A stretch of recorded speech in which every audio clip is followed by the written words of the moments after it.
다음은 이제 미국 얘기예요. 사실 이게 그 굉장히 우리 쪽에 미칠 수 있는 영향력이 큰 뉴스기도 한데 1억 달러 수준에서 인프라 예산안이 의회를 통과했습니다. 네. 근데 원래 3조 5천억 달러니까 거의 그 4천조 원 가까운 돈을 원래 올렸었는데 깎였죠? 이게 뭐 너무 많이 깎아버렸어. 3분의 1보다 더 깎여버렸어. 1,400조 원 인프라 예산안이 미국 의회에서 통과가 됐습니다.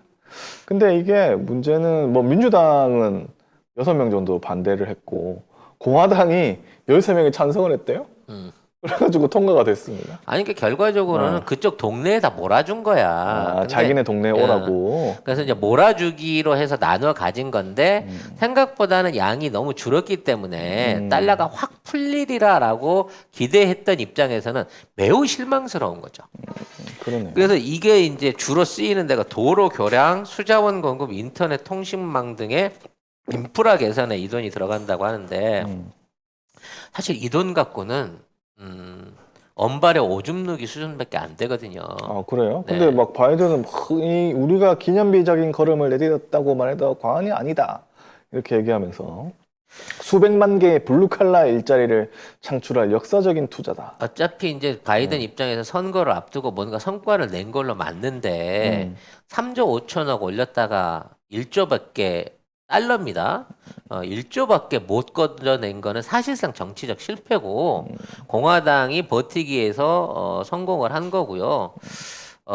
이거 이외에도 지금 1조 8천억 규모의 사회복지성 예산들이 또 있거든요. 그거는 아직 통과가 안 이거는 아직 통과가 또 안 됐어요. 네. 사실은 이제 이게 통과가 돼야만 더한 그러니까 미국 국민들 입장에서는 이게 더 이제 영향을 미칠 수 있는 내용인 건데, 복지 예산. 야, 이 복지 예산 통과도 쉽지 않을 것으로 보여집니다. 네. 이게 통과가 안 돼가지고 선거에 졌다. 이렇게 얘기를 하고 있잖아요. 지금. 그러니까. 그래서 앞으로 이제 이게 인프라 예산 중에 뭐 50만 개 전기차 충전소 건설부터 시작해갖고 굉장히 우리나라하고 연관되어 있는 전기차라든지 통신이라든지 이런 쪽으로 투자될 부분의 비중이 커졌는데 네. 결국은 도로 교량 빼놓고는 이런 IT 부분에 들어올 수 있는 부분의 몫이 많이 줄었어요. 이런 전기차 충전소 뭐 건설하겠다. 뭐 이런 그러니까. 얘기는 있는데. 그건 앞으로 이제 전기차 부분을 확대하기 위해서 들어가는 건데, 그러기 위해서는 1조 달러 갖고는 좀 택도 없는 거라서, 이제 결국은 국세가 지원을 안 해주게 되면 지방세 같은 걸 또 끌어모아가지고라도 진행을 해야 되거든요. 어차피 미국은 5G하고 전기차 관련된 사업을 못 일으키면 석유 말고는 팔아먹을 산업이 없어요, 지금. 그렇기 때문에 공화당이 사실상 정치적인 승리를 거둔 거고 사실 이제 이게 3조 달러만 통과된다고 치면 그중에 최도 못해도 1조 달러까지는 기대도 안 하다 한 5천억 달러 정도는 우리나라 몫이거든. 우리 자재나 우리 설비가 들어갈 수 있는 거고. 재용이는 어떻게 해? 그러니까 재용이가 곧 간다고 하는데 헤헤, 일단 떠먹을 파이가 무지 작아져 버린 느낌이 좀 들어요. 그래서 주식이 많이 내려가나? 네. 그런 느낌도 좀 들긴 하는데. 머리, 네. 머리 아무튼 아픕니다. 지금 미국 안에서 그 상하원을 전부 다 쥐고 있다라고 민주당이 얘기를 하고 있지만 이번에 힘거르기 위해서 민주당은 완전히 졌다.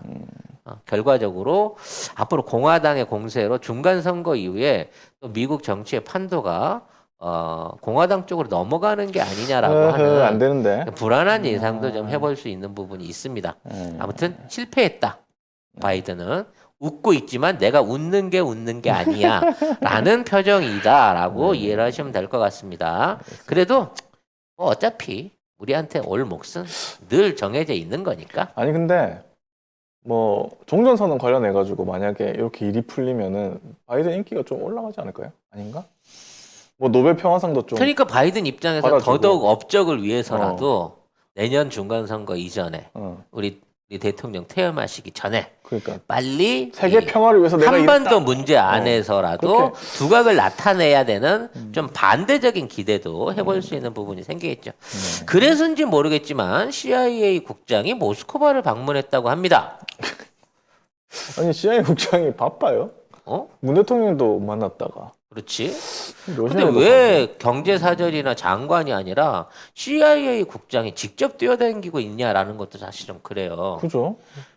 이 얘기는 이상해. 뭐냐면 지금 그 미국에서 이루어지고 있는 정책 결정에 행정부, 그러니까 뭐 국무부나 뭐 국방부나 뭐 이런 데보다는 이 CIA 같은 비선 조직들이 더 힘을 발휘하고 있는 게 아닌가라는 또 의심을 해보게 되는 부분이 있다는 거죠. 안 그래도 지금 기사에서는 지금 러시아가 당시에 이제 대선에 개입한 게 아니냐, 뭐 이런 얘기를 했다고 하는데, 근데 CIA가 그건 이미 지난 얘기잖아. 그 얘기를 지금 예, 해봐가지고 지금 무슨 해봐야 아무 의미 어, 없는 얘기고. 의미가 있나? 네. 그리고 이제 괜히 그 러시아 건들면 우크라이나 법원에 기소돼 있는 그 내전 간섭 관련한 얘기만 튀어나오고 불편해. 예, 지금 있는 상황에서 얘기는 둘 중에 하나일 것으로 생각합니다. 석유 가격 앞으로 어떻게 할 건가? 석유. 예, 지금 러시아하고 미국이 전 세계 가스 공급망을 사실상 독점하고 있어요. 그다음에 중동 지역에서 나오는 그 가스를 완전히 다 차단시켰거든요. 네. 이란하고 카타르가 이걸 다 만들고 있는데 이게 어느 나라에도 전달이 안 돼 지금. 지금 봉쇄 상태야 그 두 나라가. 그렇기 때문에 앞으로 이 부분에 대한 협약을 어떻게 할 것이냐 이게 난 제일 크다고 봅니다. 왜? 미국은 모르겠지만 러시아는 KGB가 뭐 푸틴의 그 정치적 배경이자 네. 그 러시아에서 생산되는 주요 국영 그 가스 회사들을 다 쥐고 있는 게 KGB 출신의 임원들과 푸틴 계열에 있는 사람들이거든요. 그렇죠. 그런 사람들이 가장 교류하기 쉬운 게 또 CIA이기 때문에 거기에 대한 얘기가 있지 않았을까 싶고요. 거기에 이제 추가로 조금 더 우리나라하고 연관된 보충 관련성을 생각해 보자면 남북 관계에 있어서 앞으로 한반도 관계에 있어서 이제 러시아는 지금 푸틴이 계속해서 말하고 있어요. 이번 기회에 반드시 가스관 간다. 철도 연결시킨다. 그렇죠. 뭐 이런 얘기를 하고 있기 때문에 저는 이 두 부분에 대한 다른 얘기도 있겠지만 이 두 부분에 대한 심도 있는 어떤 논의가 시작되고 있지 않을까라는 생각을 해보고 저도 네. 그거 생각하는데 예전도 아니지 한 달도 안 됐는데 문재인 대통령하고 CIA 국장하고 만났잖아요. 그 선상에 아마 얘기가 있지 않을까. 네, 그 생각도 듭니다. 네. 아무튼 현재 이제 러시아 안에 있는 외교 공간들이 그동안에 그뭐 경제 문제도 있었습니다만 여러 가지 이유로 모스크바 대사관 말고 이게 다 끊겼거든요. 다 이제 문 닫았어요. 네.